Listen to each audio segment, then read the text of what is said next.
We're continuing the series. It's number 12 today of the Talmud.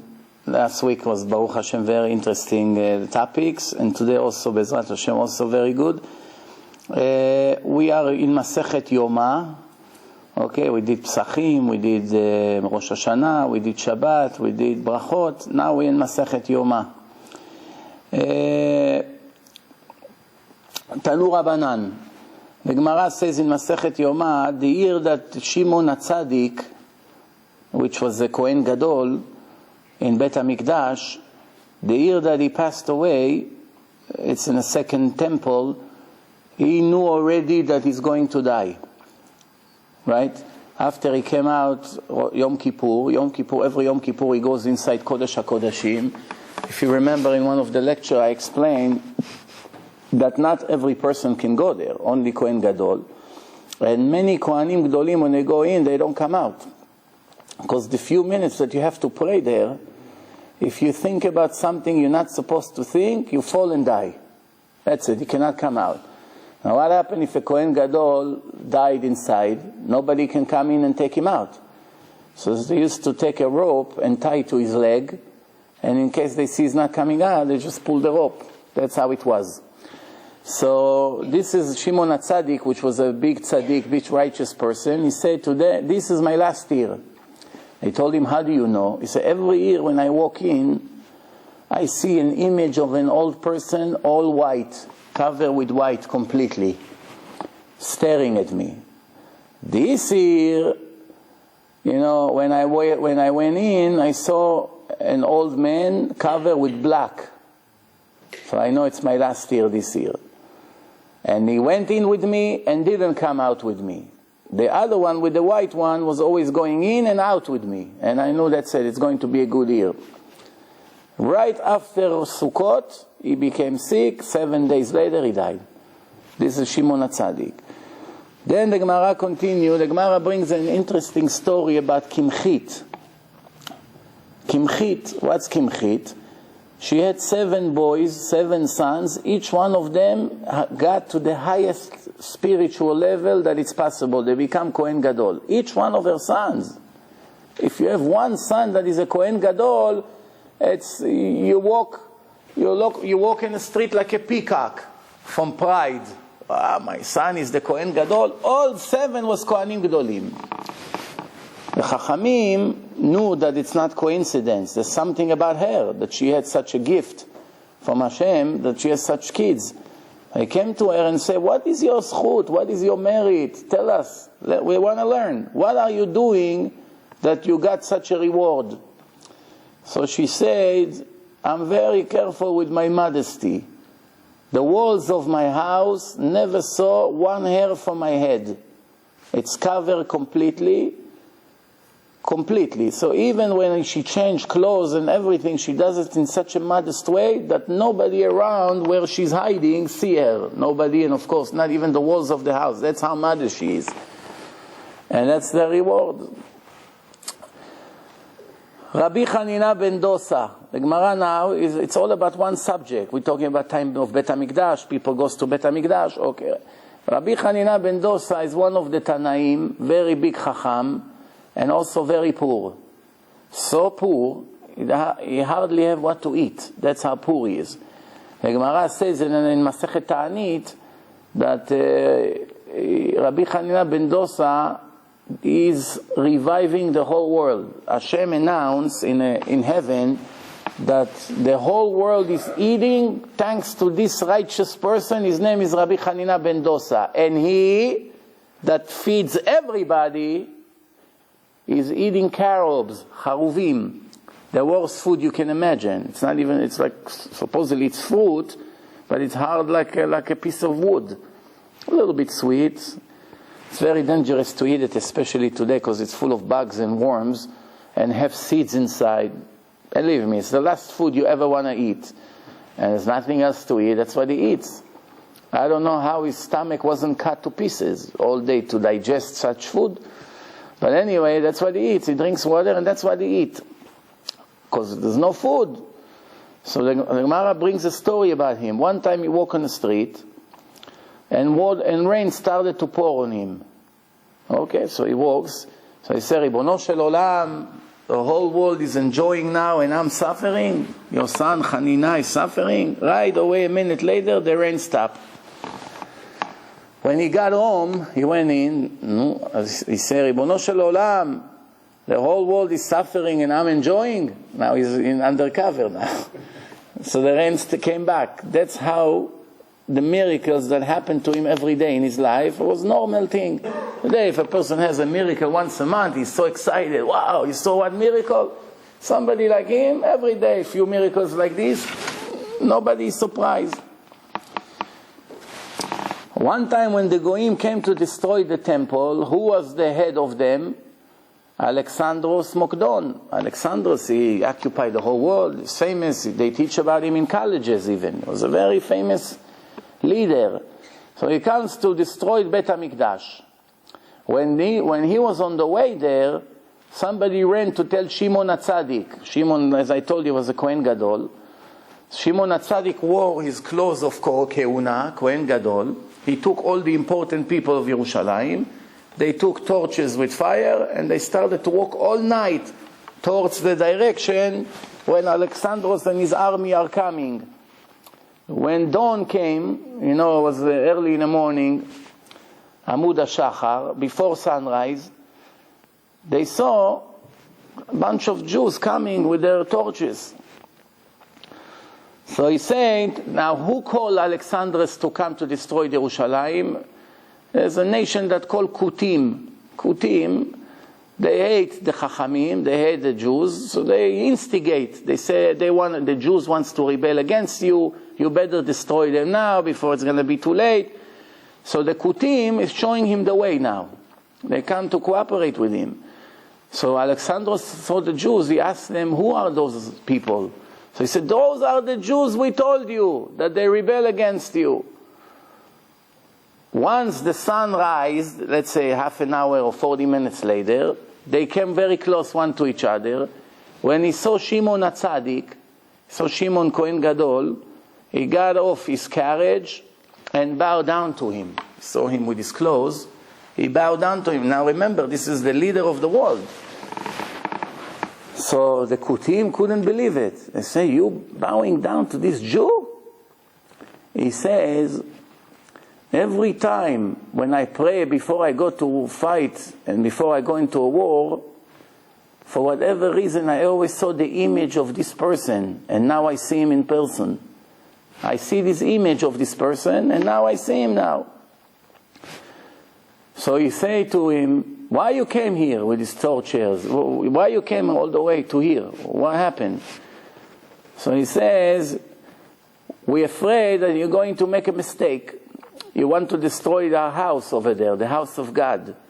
How can it be the house that we are praying for you and your success every day over there? This is your thank you? You're coming to destroy our house? Don't let this Kutim fool you. Everything you heard from them is a lie. They say, who? They say, here, those Kutim, these Goyim that instigate and call you in. He said, they are yours. Do whatever you want with them. Right away they took them and finished them up. And what did they do with them? They tied them to the tail of the horses. The horse have a long tail. It's very strong. So they make a knot. They tie, the hands or whatever with the tail of the horse. And they started to ride, and there were thorns, woods, thorns, you know how it is. So they pulled them all the way to Har Grizim. Har Grizim is a mountain in Eretz Israel. Which Har Grizim? There were two mountains in the Torah. The mountain with the blessings, the mountain with the curses, right? Har Grizim was the positive mountain. The blessing came from there. Har Grizim, facing the Har Grizim. Then Har Eval was with the curses. So when they got to this mountain, they plow the floor, the mountain, with their bodies. That's how good it was for all this. They wanted to destroy Bet HaMikdash. And that day, they made it a Yom Tov. They make it a holiday that day, that they did not destroy Bet HaMikdash. Then there's a book, it's called Yosifun, that's the name of it. It's a very old book, and it brings a lot of secrets in it. It's a lot about Jewish history and the wars. Over there, they bring the rest of the story. The Talmud only told us the important part, but there was another part to it. What was the other part? Now when Alexander Smokdon saw Shimon HaTzadik, the most important person in the world is the Kohen Gadol, he was very curious to see Bet HaMikdash. Remember, there's no internet. You press a button and you see what's going on over there. Google Earth. Imagine today we have the third Bet HaMikdash. You can sit here in New York and watch what they do over there. The Korbanot, the Leviim, the music. By then it's going to be good sound, not like today, lousy. It's only getting better and better. So people sit home in their office, they see what's happening, Korban here, Korban there, especially when it's different time zone, 7 hours difference. They can start ceremonies over there, and over here you can still watch it in the internet. Be special days. But in the old days, you had to go and see. So he comes to Bet HaMikdash, he saw the beautiful building, amazing. So he comes and he saw, right by Kodesh HaKodashim, he wanted to put his statue. He say, if you pray for me every day, like you say, why don't you make my statue here? You know, the Greeks is all about statues. Why don't you put my statue over here? Shimon HaTzadik got nervous to put statue inside Bet HaMikdash. It's a sin from the Torah. So he told him, no, a statue, it's not enough. We'll do something much better. I'm making tomorrow morning a decree that every male Jewish boy that will be born this year, from tomorrow until next year, will be called Alexandros, after you. Ooh, he heard that. His ego went all the way up to heaven. And that's how they started to call the kids Alexandros, and that's why you have Alexander in Hebrew. Otherwise, it's a Goyish name. What does it have to do with Judaism, Alexander? It's a Greek name. So you have Alex, Alexander, Alexandra, Alexis, all these names come from this name, Alexandros. That's the source of the name. We're continuing. The Gemara says, Talmid Chacham that lives in a city, someone who knows a lot of Torah, the people of the city have obligation towards him. Not because of his beauty or his wealth or anything like that, or because he's a doctor in a hospital. It's all everybody else can be. Doesn't have to be Talmid Chacham to be an important doctor. What are the obligations come from? From his knowledge in the Torah. This is already not respecting him, it's showing Hashem that you respect Hashem. Right? I give you an example. If the son of the president would walk in now, who is he? Nothing. Who is he? His father is the president. But aren't we going to give him nice attention and respect? If we respect the president, and when we see his son coming somewhere, we'll give him also respect. Maybe not the same like the president, but we'll give him respect, no? Why this boy get respect from us? Why? Because his beautiful eyes? He get respect from us because of his father title. Same thing here. When you have a Chacham that Hashem loves him, and Hashem recommended very highly in the Torah to do for him, to serve him, to help him, to respect him, etc., etc., doing it is listening to Hashem. It's nothing to do with him. Today it's him, tomorrow it's somebody else. It's nothing personal. I don't love you. I didn't come to help you because of you. I came to help you because I love the Torah and I love Hashem, and that's why it's an obligation for me. It's mandatory. I don't really have a choice. So the Gemara says, מכאן לתלמיד חכם שבני עירו מצווים לעשות לו מלאכתו. We have a say in Judaism, מלאכת צדיקים נעשית בידי אחרים. The work of the righteous people is getting done by others.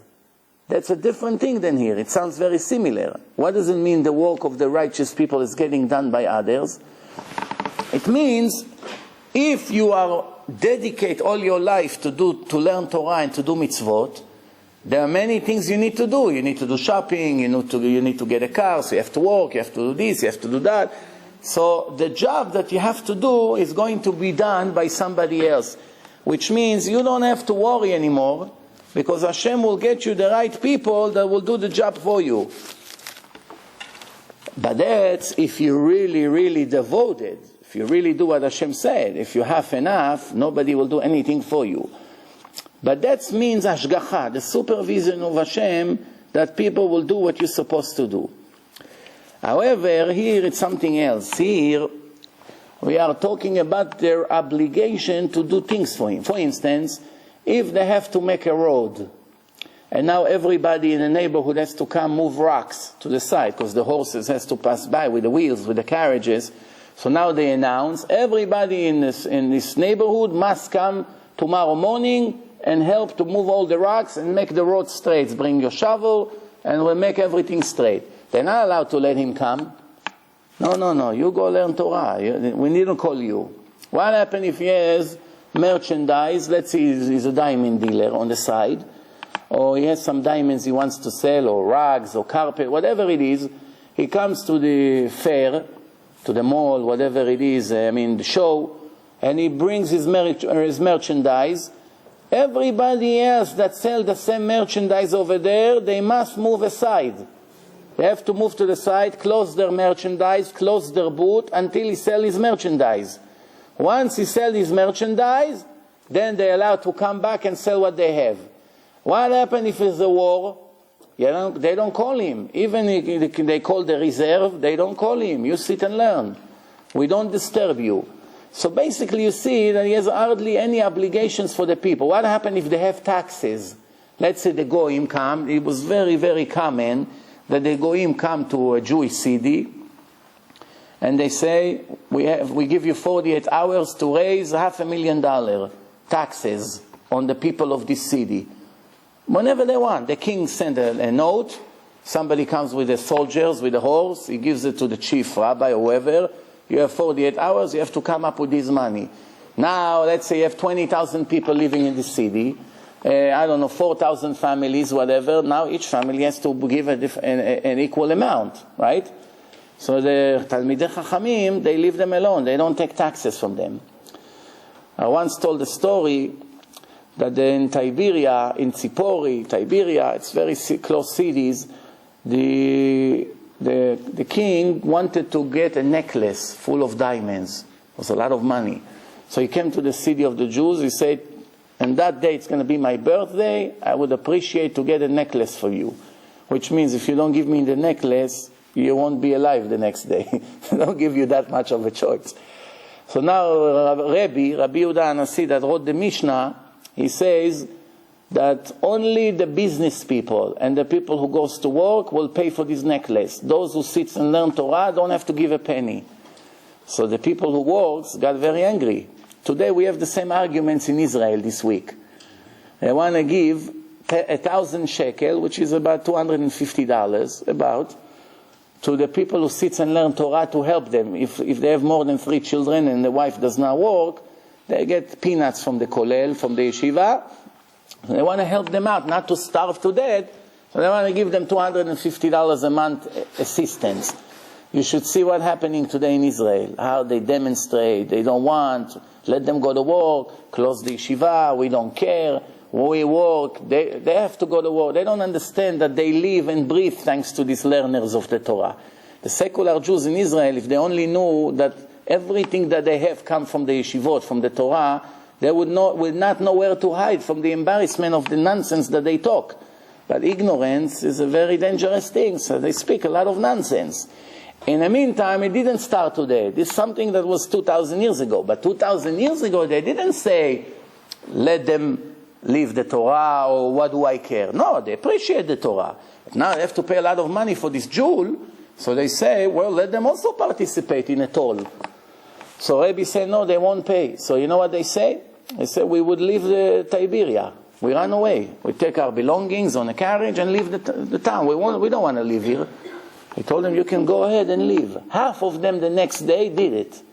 Half of the workers, they took all their family on horses and donkeys, and they left town. Now the other half that left comes to Rabbi Yehuda Anasi and say, Rabbi,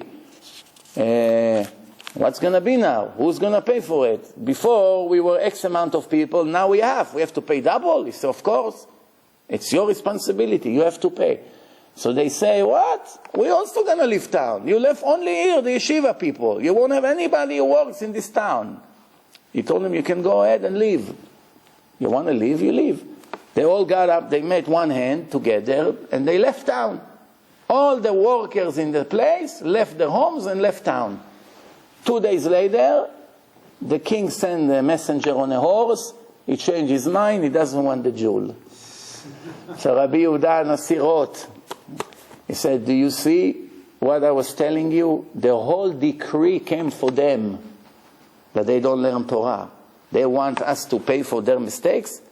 They have to pay for not learning. Hashem sent the Goyim to take money. What do you think taxes are coming for?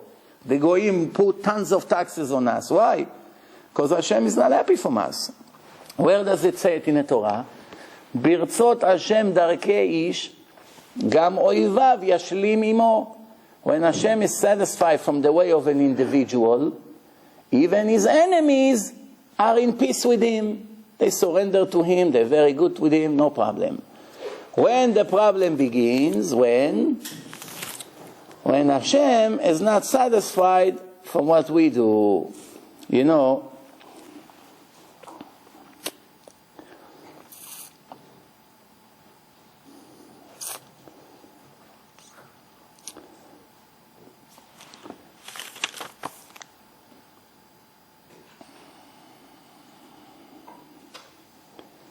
I'll give you an example. A king announced to his soldiers that on one particular date is coming to review their base, a military base, hundreds of soldiers there. So the king sent them a message, on that day I'm showing up at 5 o'clock. It's needless to say that they're all now preparing for weeks, cleaning the base. That's how it was in Israel. When they said the chief commander is coming, right away change the window, paints, cleaning the bathroom, changing the kitchen, changing the broken plates. They want to make sure that everything is supervised. Right? The big boss is coming, no? That's how it is everywhere. So now they know the king is coming. So 3 weeks they're preparing. Now they see, 5 o'clock, the king didn't show up. So the king, one of the soldiers say, is running a little bit late. He's going to show up soon. It's going to take another hour or so. So it was such a hot day. The soldiers were all sweating from all day working. So one of them had an idea. I said, you know what? So let's swim in a lake. 10 minutes, we swim, we refresh, we put back our clothes. We'll feel good, like this. We sweat all day. So they all jump into the lake, they swim, they're refreshed. All of a sudden, they hear the horns that the king is in town, faster than they expected. So all the soldiers ran quickly, run. They all got dressed with their uniforms, fixed their hair, cleaned their shoes, everything. They all ran, and they have to stand on line. You know how soldiers are. One soldier was a little bit slow. His shoelaces are not tied, his shirt is not buttoned up. So he comes also, he stands on line, and the king showed up. And the king walked like this from all the soldiers. All of a sudden you see this guy try to fix his jacket. So right away the king stand by him. Everybody over there said, this soldier is finished. It gadal v'itkadash merabah. Finished. So the king, for a second, made an angry face. You have the nerve all day, you have time to prepare for me, now you're putting your shirt on? So the soldier realized right away what's about to happen. So he told him, Your Majesty, please don't get upset that I'm not 100% ready. When they said there is a delay, all of us went to swim, and then when they said the king is showing up, so we all got dressed, but by me it takes slower. So I had 2 choices. I had one choice to run and hide, but since I wanted to serve Your Majesty so much, I decided that a good soldier is always to the service of his king, no matter what situation he's in. He's ready. And this is the way I was, and I showed up to show you that I'm 100% faithful. So the king gave him a kiss on his head in front of everyone, and he said, I want tomorrow that you give him a higher degree. What do we see from here? When Hashem is satisfied from you, nobody can touch you.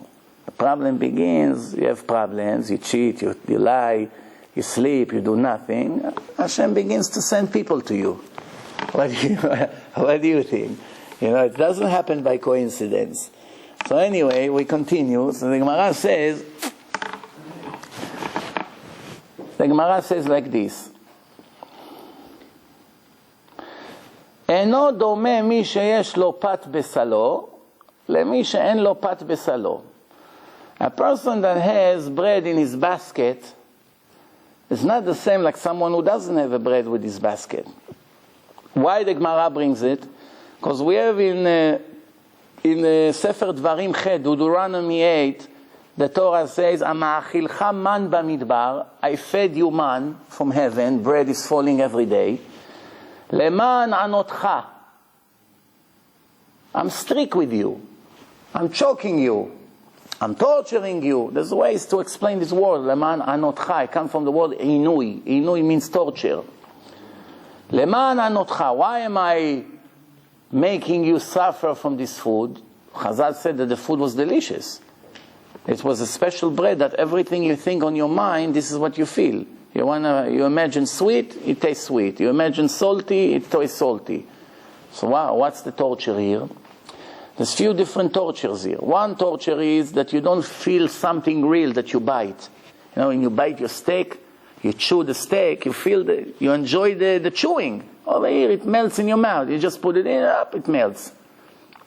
So it's like this cotton candy. You know this cotton candy? As soon as you put it in your mouth, it all becomes water with sugar.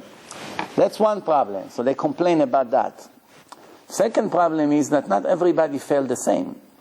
Depends who you are. If you're a very righteous person, it fell right next to your tent. You didn't have to go. If you were not righteous, you had to go to the open field and collect it. So the man was making the people religious. Why? If you want to be wicked in hidden rooms, nobody knows. Since you're not afraid of Hashem, so you pretend you're righteous. But what happens if they put a camera on your head and everybody sits and watch you on television at home? Like they have all these reality shows that they put camera inside the house, and now everything they see, every beep you make, they see what you do. So over there, if you won't behave right, tomorrow morning your man will fall far away. Everybody will see that you have to go. The people who goes, they like put an X on them. I don't want to marry this guy. Look, he has to go and pick it up. I want to marry this guy. Why? As soon as he comes out of his tent, the bread is waiting right by him. So they were complaining about the man. Who? The people who had to go and pick it up. The people who had it next door, they're very happy with that. That's called Leman Anotchem. No. Rabbi Ami and Rabbi Yossi, one says, אינו דומה מי שיש לו פת בסלו, למי שאין לו פת בסלו. One person that has his bread in his basket, ready to go, it's not the same like someone who still doesn't have it. ואחד אמר, אינו דומה מי שרואה ואוכל, למי שאינו רואה ואוכל. The other one says, when you eat and you see the food, is much better when you eat without seeing the food. And now I have to add one more thing to it. There's two things here. I will add the third thing. What's the third thing? A person has 5 senses. If you eliminate 2 of them, he doesn't enjoy taste. Which 2 from the 5? If you take away 2 senses away from him, he cannot taste anything. The eyes must be one. The eyes, no? Maybe the nose. Huh? The nose. The eyes and the nose. If you don't believe me, this is what you do. You go home, you take Coca-Cola, orange soda, Sprite, seltzer, 4 different bottles. Put like a handkerchief around your eyes that you cannot see now which one. You need two people. And then close your nose and tell that person to fool you. He doesn't tell you from which bottle he serves you right now. All four of them taste the same. You will not be able to tell the difference between Coca-Cola and seltzer. Guarantee. Don't believe me? Go and try. Just tell me next time if I'm right or wrong. I did it myself and I couldn't tell. And I have, Baruch Hashem, very good sense to flavors. Usually right away I know if my wife cooks something, what she puts inside, what spice, what makes it better, what to put a little bit less next time or to put more. Everyone has his senses, you know. And right away you could not tell. You cannot tell. I have a friend, he's a cook.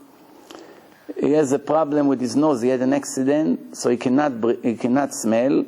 Every time he cook, he put tons of salt inside. Because when he tasted, because he cannot smell, it has problem with his tasting.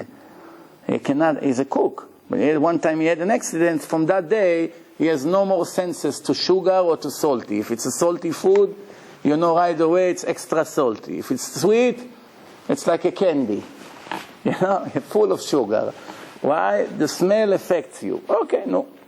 So, the Gemara says like this. This expression is being used in different variation. The simple understanding here is a person that has bread at home is more relaxed than someone who doesn't, right? If you have bread to eat for lunch, you have food, not necessarily bread.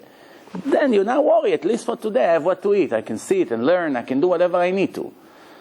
Someone who doesn't have, in 2 hours he has to feed his children, he still doesn't have, his mind is not to learn now. His mind is to serve the table, no?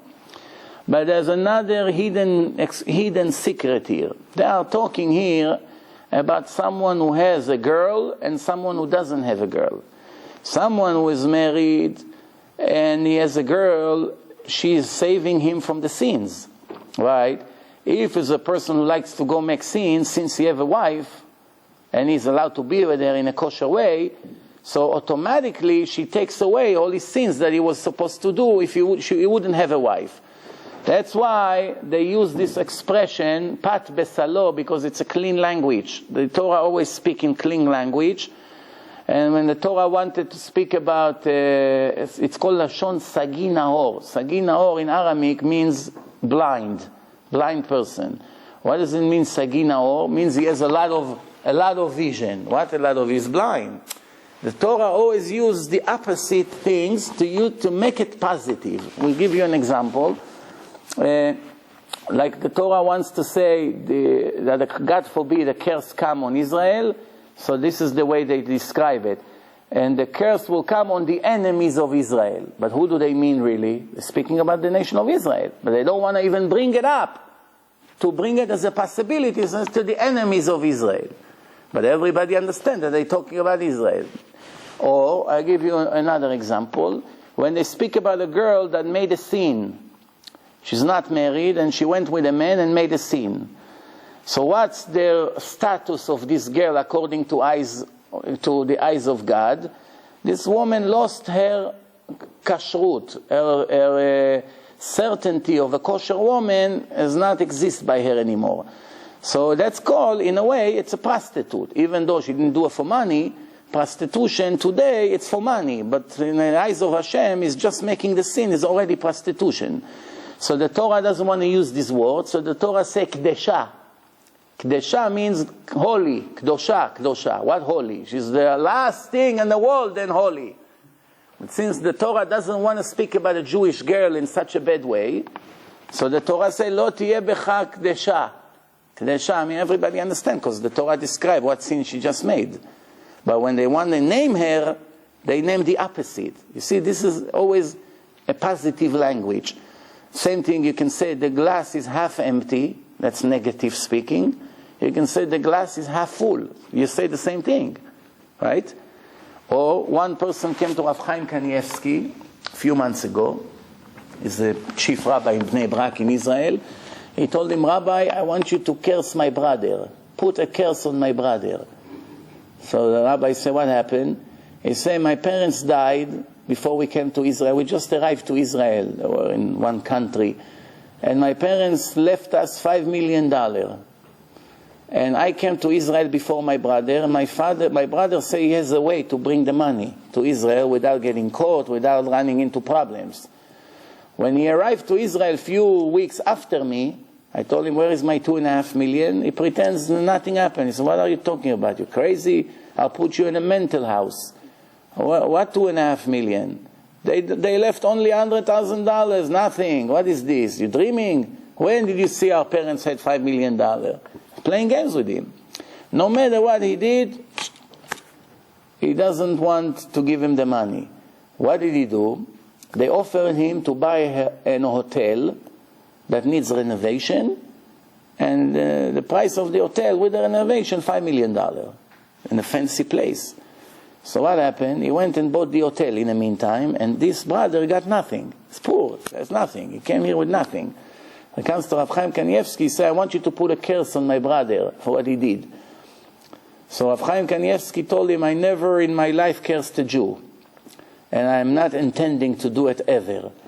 But I will give you a bracha, I'm going to give you a blessing, that the money that belongs to you will arrive soon to your hand. That's what he told him.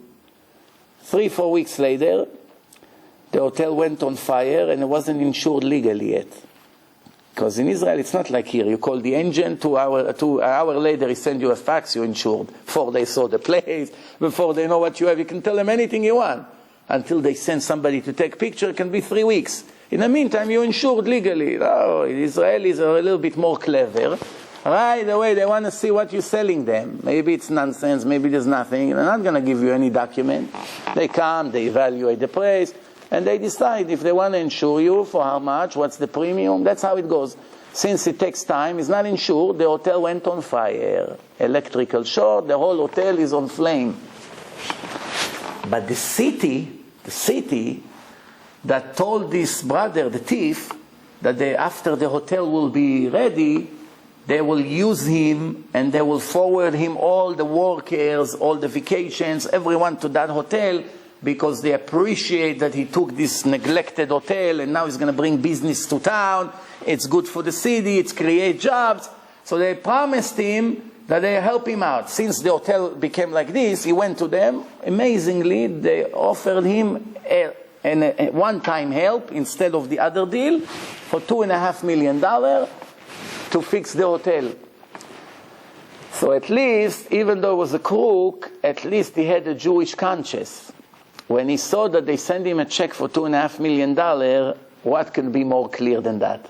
He knew that Hashem punished him for stealing the $2.5 million of his brother. So he called up his brother, he signed in the back of the check, he said, this is yours. Forgive me for what I did. And he gave him the money, and the bracha of Rav Chaim Kanievsky, a month later, that he got the money in his hand. It's the true story that happened. Why do you have to curse? The Gemara says, all the curses that David HaMelech, one of the holiest people ever lived, wrote Tehillim, speaking to Hashem, have Ruach HaKodesh, an amazing character. But he cursed Yoav, one of his soldiers, Yoav. The Gemara says all the curses that David HaMelech cursed Yoav, even though he deserved. If David cursed him, he deserved it. But the fact that one Jew cursed another Jew, all the curses that David cursed Yoav came on David's children. It's like a boomerang. That's why it's not recommended. Why? What's the point? Not only it's not recommended to curse, it's even worse. If 2 Jews have a delegation, an argument about money or an issue, so one of them is sure that he's right. Usually both sides always sure that they're 100% right. Even the thief is sure that he deserves it. But that's the way people are. But let's say one person really, really believes that it's mine. He is the thief, not me. So he says to the person, Hashem will be a judge between me and you. Okay, don't give me. I don't want your money. Goodbye.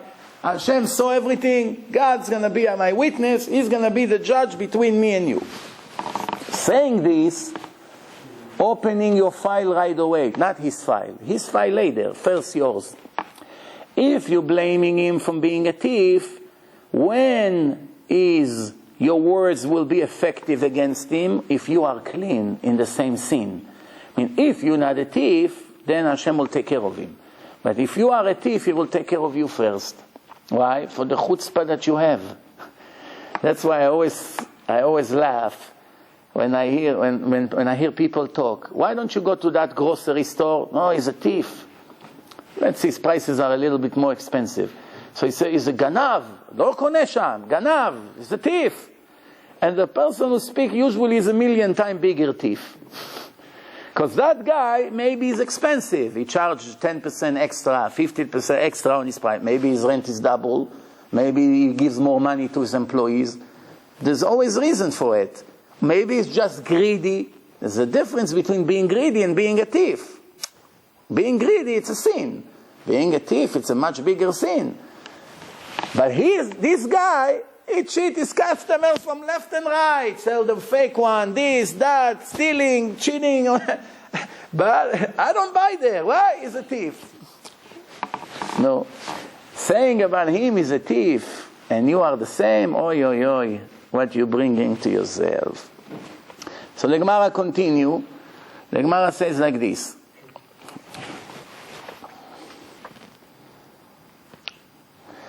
Rish Lakish says that when a person watching a woman, looking at a woman and thinking things about her is worse than the actual sin of making with her. Why? The actual sin can take 10 minutes, 20 minutes, an hour, and it's over. The thoughts and the imagination of a person, it can be long and endless, and there's no end to it. And not only that, the Gemara says, "Kashim irurei avera yoter min ha'avera." The filthy thoughts of a person when you look at a woman, even a modest woman, not to talk about a not modest woman, it's mainly her fault, or most of the sin goes on her. But I'm talking even if he's thinking about a kosher woman, whatever the case may be, just the thoughts is a very, very serious sin. The Rambam writes, the fools, that's how we call them, are asking, what am I doing? I'm not touching. Rabbi, look, not touching. How can I touch like this? You know why I put it, Rabbi? Just because of this. Before that, I used to go and touch. I saw I cannot hold myself. Now I put a big yarmulke. Every time I want to touch, I'm embarrassed. So he's thinking I'm clean. But what goes through his mind all day? So that's a worse thing. Not only that. A person that is with his wife thinking about another woman, the kids are illegitimate kids. It's called ben tmura. They don't have holiness, these kids. The kids that were created that night, 1 or 2, whatever it was, Hashem Yerachem. Not only that, it's considered 100% cheating. 100% cheating. Comes to Shammai, they say you cheat on your wife. I cheat on my wife. I've been married 60 years. Not one time I put my finger on another woman. What are you talking about? Oh, no? Let's see how many wives you have. All of a sudden, you see all the models you see in 7-Eleven every time you come to buy a coffee. Then you see all the models on all the bus stops all over New York State. How many wives you have? This one and that one. Ooh, even Bin Laden didn't have wives like me. Hashem, you sure that all of them are my wives? That's what it is. It sounds funny, but it's very sad. That's why the Torah says, watch your eyes. What do we say in Shema Israel? People say, but never think what they say. Just think one time a week. One time a week what we're saying. Not every day. One time a week. לא תטורו אחרי לבבכם ואחרי עיניכם. The eyes and the hearts are the two organs that makes the sins when it's involved with the ladies. לא תטורו אחרי לבבכם ואחרי עיניכם. The heart follows the eyes. So לא תטורו, don't follow the heart that follow the eyes. אשר אתם זונים אחריהם. The Torah didn't say that you are committing sins because of them. No. Zonim come from the word znut, making crimes. Why does it come from? From prostitution. The Torah already told you what the eyes and the heart will make you. Asher atem zonim acharehem. And I don't want to tell you the curses that come right after that. But it's already curses from Hashem, not from the rabbi. You know? So people don't know. They do it, and then they wonder why my life look like a mess. Then the Gemara continues. There's a lot of good advice in this page. Remember, we are in Masechet Yoma. The Gemara says like this: De'aga belev ish yastichena. Person that has pain in his heart. Pain. He had a fight with his wife. He had a bad boy or bad girl. They have chutzpah. They don't listen to him. They make problems. He lost money. The IRS send him an invitation to come have a coffee with them. He has things that bothers him. You know, you see on the face of the people, 90% of the people walk in the street depressed. Doesn't matter what kind of Mercedes they have. They're still depressed. You know, the Mercedes take away the depression for one day, for half an hour. Depends. Later they go back to their reality. That's why these people like to either sleep a lot or to take drugs, because that's running away from the bitter reality. Why people don't want to get up in the morning? A person went to sleep 8 o'clock in the evening. How many hours a bomb can sleep? 8 o'clock he went to bed. Now it's already 8 in the morning. 12 hours. The bed is going on fire already. But 12 o'clock, 12 o'clock, he's already not sure what day is today. Why he wants to sleep so much? 20 hours he sleeps? 20 hours. Why is it? He doesn't want to get up to his bitter reality. He hates his job, or he hates his life, or he hates what he does. He hates himself. He hates everything about his life. People who love their life, before the alarm goes on 6 in the morning, at 5 o'clock they're already practicing. Why? I remember when I was a kid, every day my father used to come wake me up to school. In Israel, school started at 8 o'clock. I just told my son yesterday, he has to walk 5 minutes to his yeshiva from the house. 6 minutes, 7 minutes. Every morning I hear him asking my wife to drive him with the car. And every night before I give him a speech, I want you to walk. So yesterday I told him, 12 years I walked to school. I was 12 years in the same school. It was double than what you walk. You walk 6, 7 minutes. I had to walk 15 minutes to each direction. Not once! My parents took me with a car or anything. I always had to walk. It was very normal. Everybody walks in Israel. There's no school buses like this. You walk, even half an hour, you walk. Rain, not rain, doesn't matter. The more spoiled you are, you want to get even more spoiled. There's never end to it. No end to it. A woman that have one maid, after a month, it's very difficult life. Then her husband get her another maid. Then you say, my friend has 3 maids. That's why she's so fresh.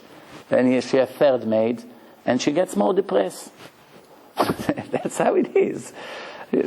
She always finds what to be depressed about. So my father used to wake me up at 7 before he leaves the house. And you know how it is. You get up, as soon as you hear the door, you jump right into bed. But in Israel, if you don't come on time to school, you have a problem. It's not a joke. You have no choice. In the last minute, you get dressed, you run like crazy, you try to get there on time. So, how did we get to it? We got to the school. How did we get to the school? We started from, nobody is following. Huh? No, so I remember, so I tell you why. So I remember now. In the weekdays, when my father was trying to wake me up, 5 times he had to come. No, you up? Can I leave? Yeah, I'm up. 5 minutes later he comes. No, you up? I wake up again. Yeah, I'm up. 5 minutes again. No, you up? What, you playing games? Get up already. But Shabbat used to come, 6 o'clock I was already running in the house in the morning. Why? There's no school. I was so excited. The day off. From the happiness, get up so early, I had 1 horse. Not today, 5,000 horses the kids have. Toys, these. They don't know where they are. The house is full of toys. I had 1 little horse. Right away, I got up from my horse. I go, 6 o'clock in the morning. When you have a reason to get up, you're not lazy. It's all in the head. When you hate your job, when you hate your school, when you have a test, you're very depressed. You open your eyes, I wish I can just close my eyes for another week and I don't get up to my bitter reality. People who learn Torah and they love it so much, as soon as they open up their eyes, I'm missing something that I love so much. Right away, they run to learn. They don't need somebody to push them. They love it so much. I seen in my own eyes Rav Kook from Tveria. 3 days he didn't go to sleep. 3 days straight he sit on a chair with the Gemara open and doesn't go to sleep. 3 days in my eyes I saw. In a seminar that we had. 3 nights in a seminar, he sat from the beginning of the seminar to the end, except the time he went to the bathroom once or twice, sitting and learning. Once in a while he was falling asleep for 5 minutes, sitting, and he hear noise, right away open up his eyes and learn. Doesn't want to go to sleep. Why? You're so connected to the Torah, it's a pain to go to sleep now. He thinks, I'm going to miss now 6 hours of learning. How can I do it? Le'avdil, the people that make sins, they also don't want to go to sleep. The sin is sweet for them. They don't want to go to sleep, they miss the sin. So the Gemara said, De'aga belev ish yasichena. If a person is depressed, he has something that bothers him, what's the solution? Get it out. Go to a friend of yours, someone you trust, your brother, your wife, your rabbi is always better, and you take it out of your, like they say in English, get it out of your chest. You're thinking, why am I wasting my time with him? Anyway, I need $1 million now. How is he going to help me, this guy? He hardly makes $200 a week. He's going to help me? No, there's no chance that he can help you. It's not about help. First, to get it out of your system. As soon as you say that and it came out, half of your problem is like over. You feel such a relief, even though you didn't start taking care of anything. But just you say that, right away you feel better. Where does it say it? The Gemara. The Gemara say, De'aga belev ish yasichena. Say it to somebody. And it relaxes you right away. No, we continue. The Gemara says, after you say it, yasichena mida'ato. There are two ways to write yasichena. One with shin, with sin. One with samich. Sound the same, 2 different meanings, different spelling. Yesichena with sin means lasuach, to talk. Say it to someone. Yesichena with samich is to get it out of your mind. Masiach et da'ato. Forget about something and concentrate on something else. 2 different words, different spellings, sounds exactly the same, one connects to the other. Yasichena with sin brings you the Yasichena with Samech. Brilliant. Then the Gemara continue. The Gemara says, Venachash afar lachmo. Nachash, the snake, everything he eats tastes like mud, like sand. Everything he eats. Even if he eats an apple, or he eats meat, a rat, or anything like that, always tastes the same. Always tastes the same. One time I saw beautiful research about it that the scientists did with snakes. Snakes, it takes them 7 years, the pregnancy, until they give birth. There's a lot of interesting things about snakes. The Gemara says that snakes are attracted to women. Snakes, when they see a woman, they smell a woman, they're very attracted to them physically. So the Gemara says, what happened when a woman goes to sleep in the old days? Today we don't have snakes because we are civilized in a city the way we are with traffic and this. So the snake ran away to empty places. And at the time of the Gemara, people lived in tents and, one far away from the other. There was plenty of scorpions and snakes. So how a woman protect herself when she go to sleep? The Gemara say to put her legs over her bed inside buckets of water. The bed has 4 legs, right? Each leg, you take a bucket of water and put the leg of the bed inside that bucket. Why? Because the snake crawl, he goes by the smell. Whenever the woman walked, she left smell over there.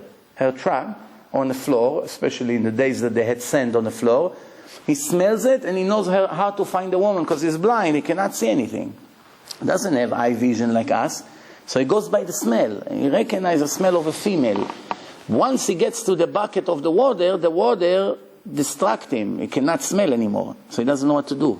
He gets confused, that's it.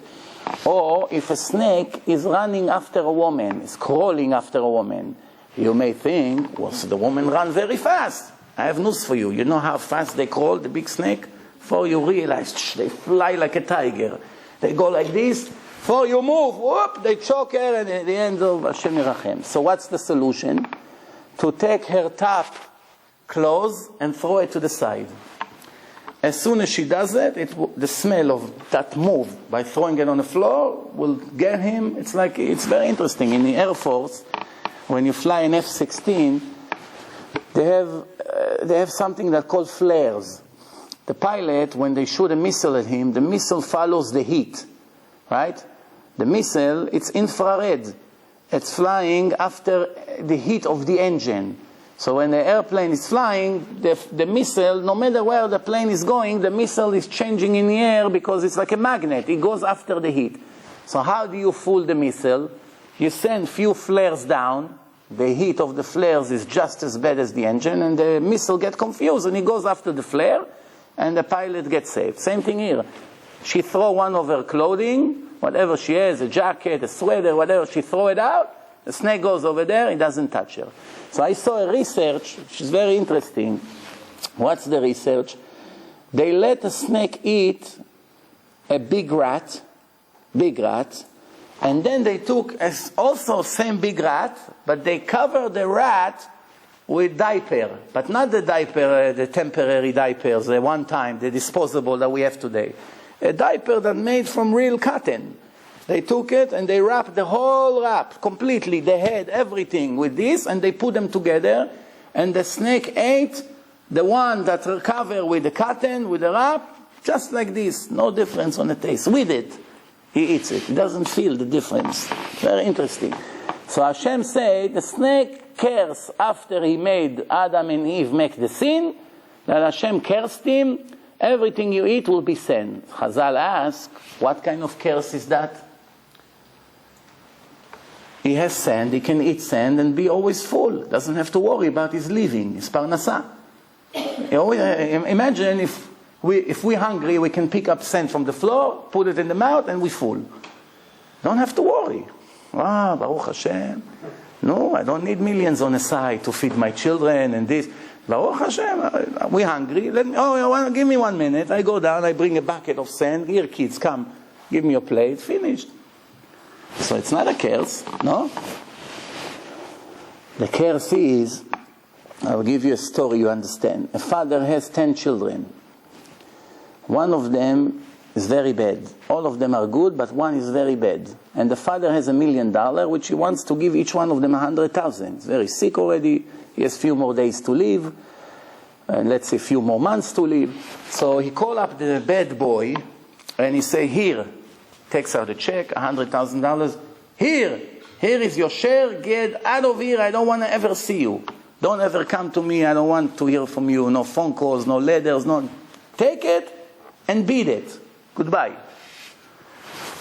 So, in a way, he already got his money in his life. He doesn't have to wait until one day the father will send me the money. I got it right away. But everybody agreed that it's a curse. It's not a reward. They give it to you to get rid of you. What reward is that? This is a reward? Take and leave. Goodbye. We don't want to see you. Just take it and goodbye. Nah. So that's what Hashem did to the snake. Everything you eat will be sent here. Don't ever come to me for your food. All the animals, they depend on Hashem for the food. When you attack an animal, what's the first thing the animal does? Pick up the head towards the sky. Did you see that? Check. The first thing they do, they pick up their head to the sky. For a second or two. That's it. The animals recognize the creation. It's instinct by them. They don't need to learn Torah, Gemara, Te'ilim, Musar, to know Hashem, not Hashem. It's the hand of Hashem, it's Yetzer Tov, Yetzer Hara. They don't have all this. It's automatically. That's what happened. Then the Gemara continue, even if he eats all the best food on earth, tasted like sand. The Gemara says, everything he eats, he never have peace of mind. A person that eat a good meal has a peace of mind. He was very hungry all day. Now he eats, he relaxes. Ah, very good. Nothing to worry about now. You can sit now for 2 hours and relax. And da'ato miyushevet. He has no rest in his mind. No rest. The Gemara continue, no rest until when? Ad sheyuchal afar. Still have to eat some sand with that. That's what it means. Ma'adano afar. The Gemara says like this. the behaving of a people compared to the behaving of Hashem, what's the difference? The Gemara says like this. Adam basar v'adam, a person that pick on his friend, upset his friend, run and try to destroy his life, right? He doesn't give up. He continue until he succeed. Aval HaKadosh Baruch Hu eno ken, but Hashem is not like this. Kilel et hanachash, even when Hashem cursed the snake, He still made him enough food to survive. What is it trying to say? I'll give you an example. Let's say you have a friend, 20 years he supports you. You're a loser, you couldn't find a job, you couldn't take care of yourself, you have no parents, whatever the case is, and you have a good friend, every month send you a few $1,000s, and you leave. Makes you deposit, Baruch Hashem. One time, this friend insulted you in front of your friends, spoke bad to you, whatever, very big insult. From this moment on, you hate him. If something bad happened to him, you're very happy. What about the 20 years that he supported you and saved your life? It's over in a minute. You don't even remember it. What do you focus on? Yesterday he insulted me, let him die, I don't care. Baruch Hashem, HaKadosh Baruch Hu is not like that. You make so many mitzvot, one time you make a big sin, imagine Hashem say, oh yeah? Forget about all the good you did. Now let's talk about what you did last night. What's the point? Baruch Hashem with HaKadosh Baruch Hu, He has good traits, not like us, ungrateful. So He is doing what needs to be done. The Gemara continues to give example. The snake comes down to the ground, he has his food with him. Go up to the roof, he has his food. Kilel et Canaan. Canaan is a nation, the grandson of Noach, the son of Ham. He got a curse in a Torah. Ochel ma sherabo ochel v'shote ma sherabo ochel. He got curse. He became slave, right? Eved avadim Canaan, right? Canaan it's a nation of slaves. What's bad about slave? He works all day. He has to work.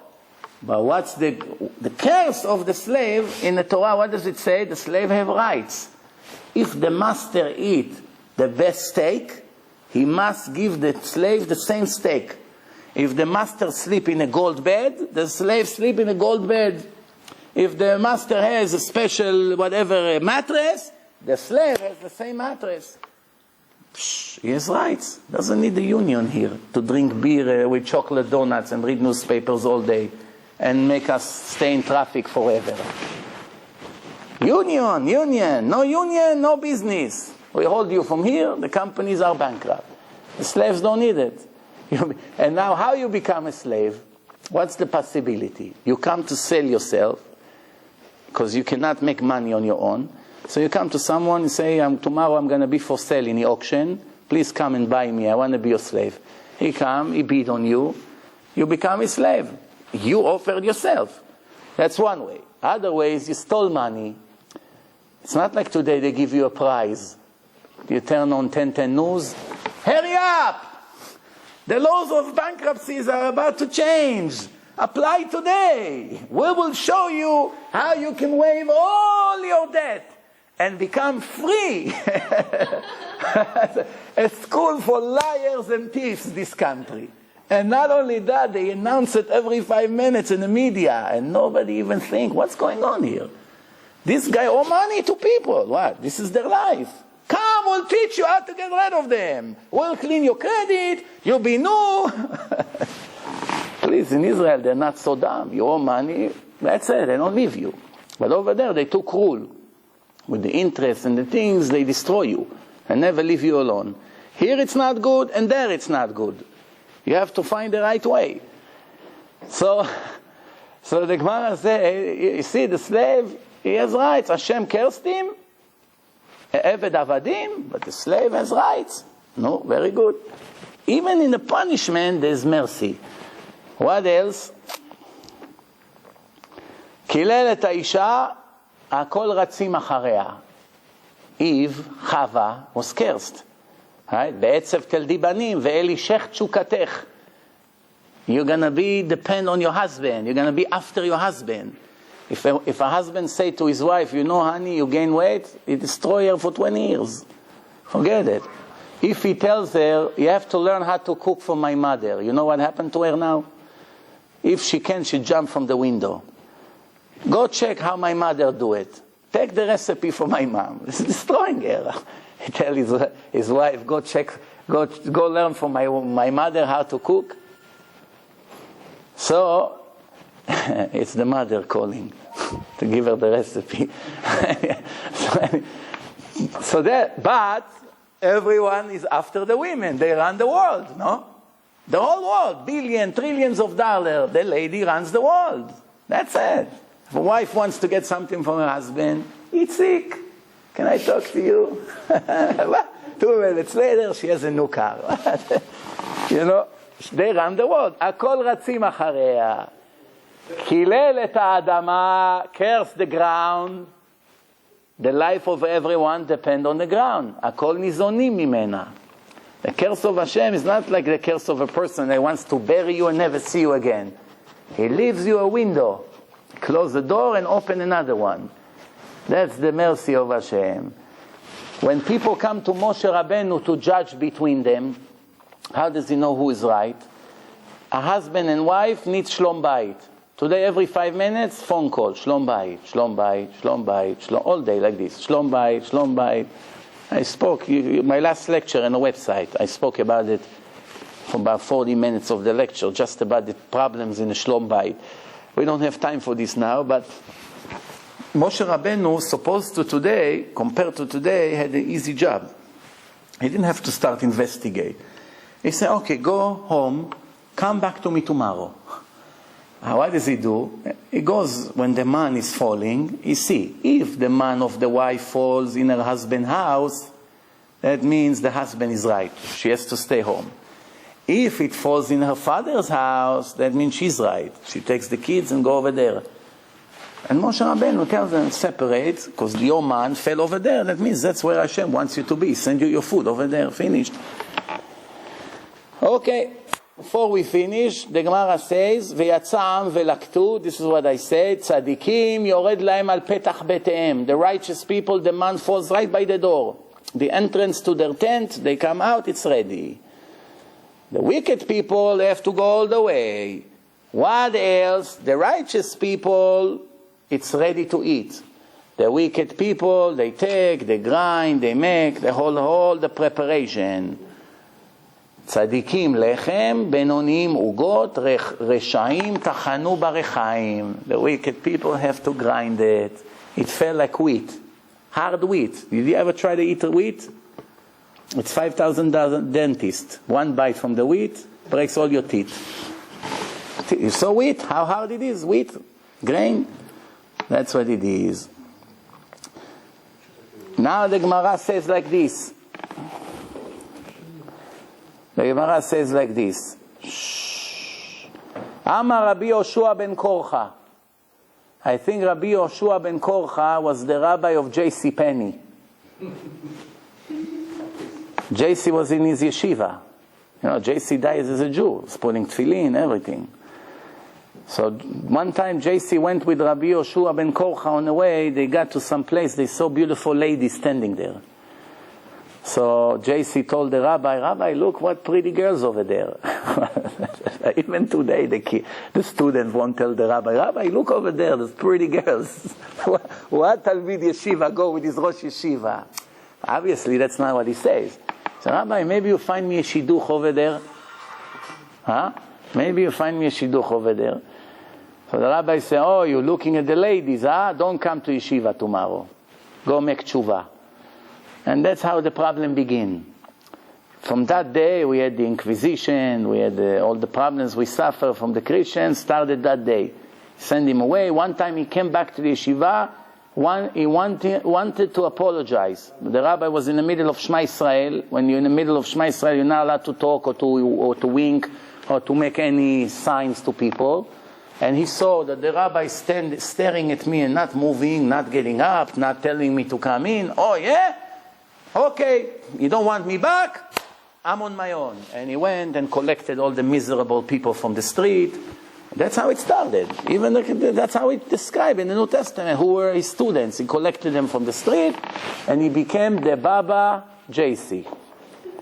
If today he lived, he would come today, put an ad in a Yediot Achronot newspaper, Tzadik Balair. I'll be in that shul from 5 o'clock to 8 o'clock. Please, everybody brings a lot of papelinos, and come stand online to see me. That's how it was. That's how it started.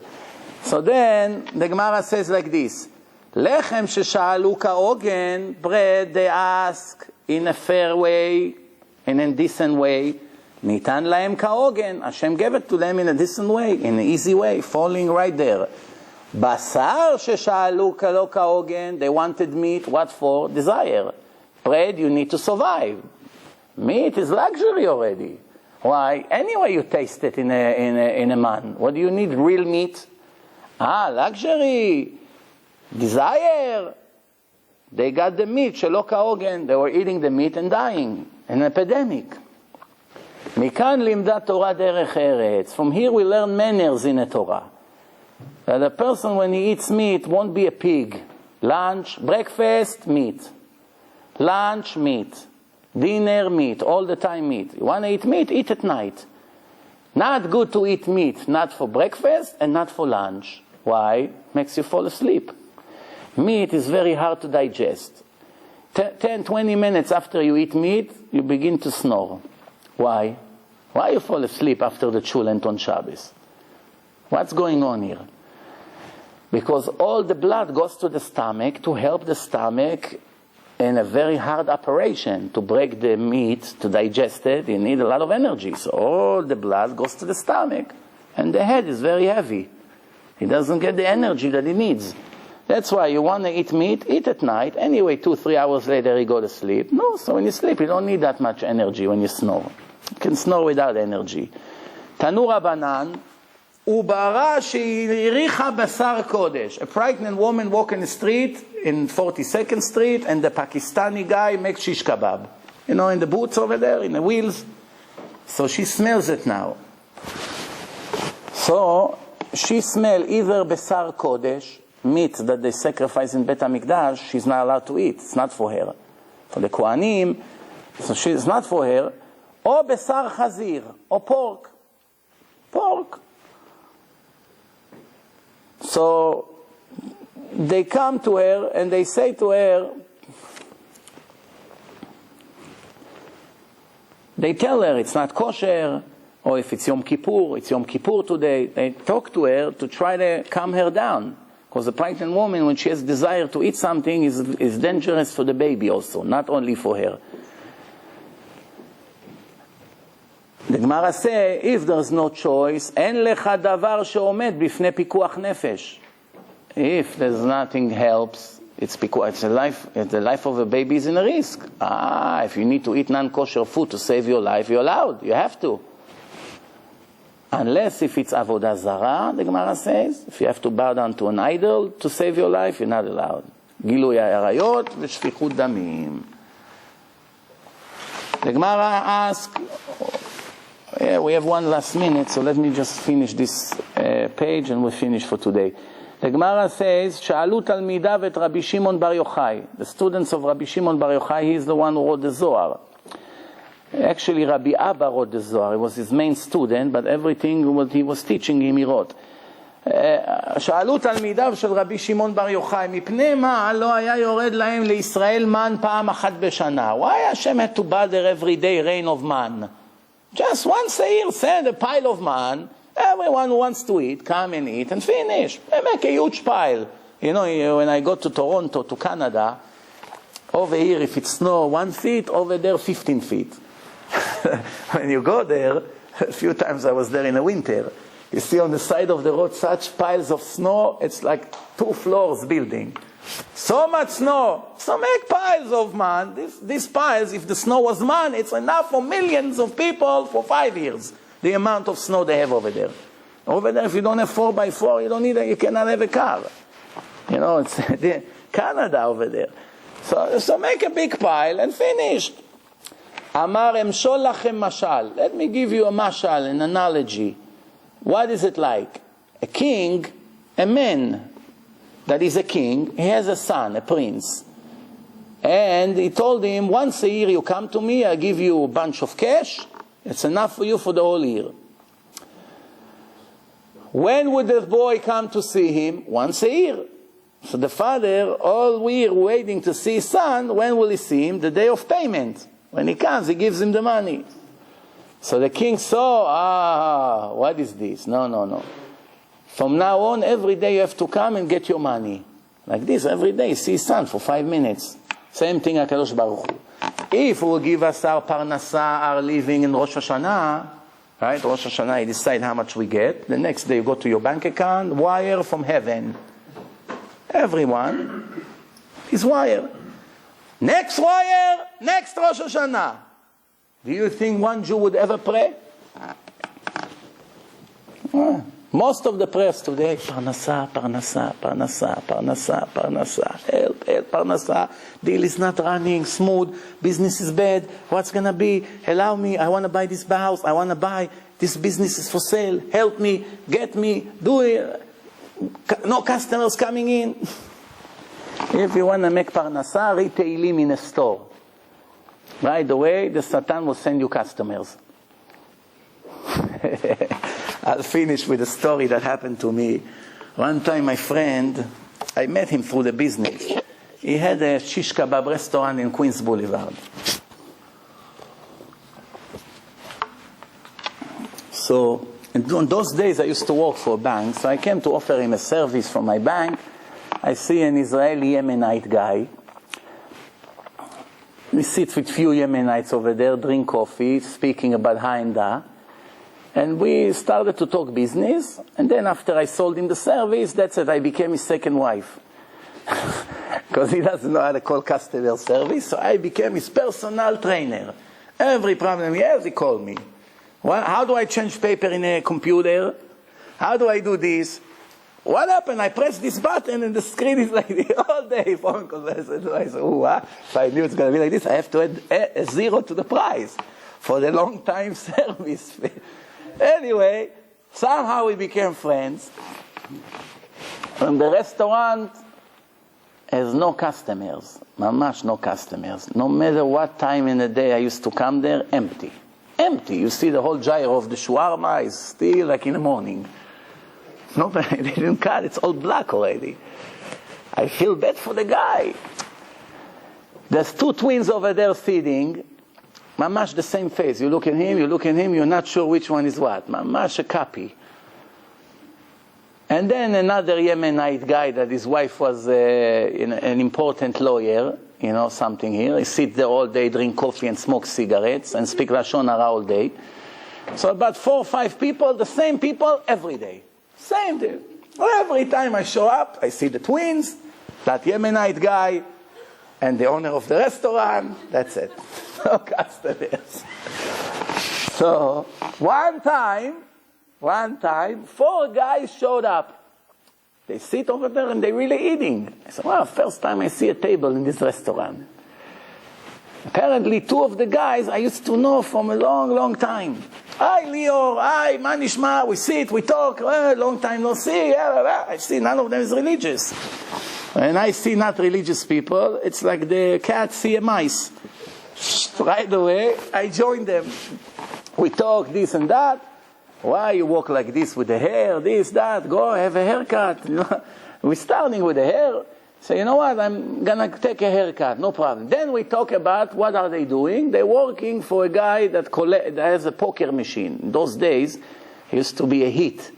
They used to put poker machines in the delis, in places, and collect tons of money. People gamble, and they make a lot of money. And he needs collectors to go to the machine and take all the cash into bags. It's a dangerous job, you go to Bronx, East New York, places with cash. When is the collection day? As usual, on Shabbat. How can I leave these 4 collectors, Mechalelei Shabbat, like this? I started to give them the speech of Shabbat. Right away, they got inspired. They said, that's it. We tell the boss, no more collecting on Shabbat. He wants Sunday. Doesn't want, I don't care. That's how the story was. After all this, after the boss paid me a visit, the mafia guy, it's a whole story. I said it in one of the lectures. I don't have time to repeat the whole story. What was his end in the end? If you're curious, you listen to it. But I'm just saying about something else. Once I started to give divrei Torah to these guys, they say, "You here every day?" I say, "Yeah, every day he calls me. I have to teach you. On the way from work, it's on my way. I stop here.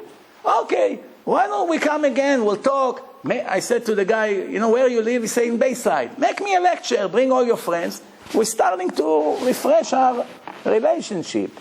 So I started to come to this restaurant. Now I have a class. It's these guys coming. They bring friends. These two twins. All of a sudden I have a class there around the table. So about a month, the class becoming bigger and bigger. Now we attach 2 tables. Baruch Hashem, it became like a mini yeshiva over there.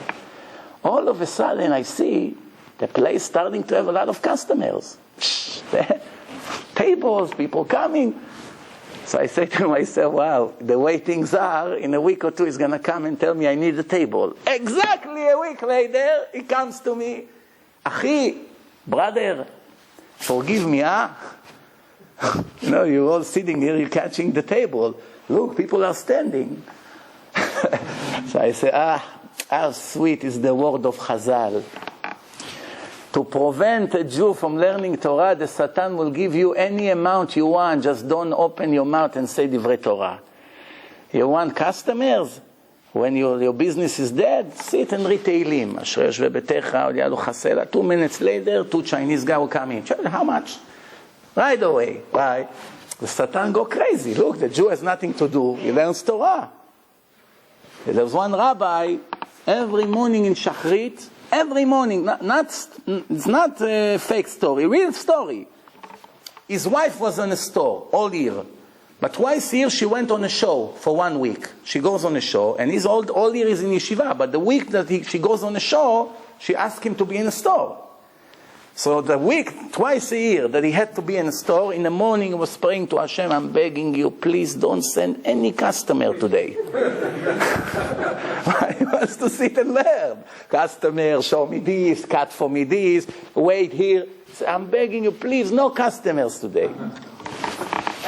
Today, Hashem, make sure a lot of people come today. The mortgage is due. Please, no customers. Different world, different people. Bezrat Hashem, will see you next Wednesday. I was here today at 8:27. It was 4 people here on time, and then all of you came. Try to come 8:30. What's so difficult? 8:30 we start. We can finish earlier. Baruch Adonai Leolam. Amen ve'amen.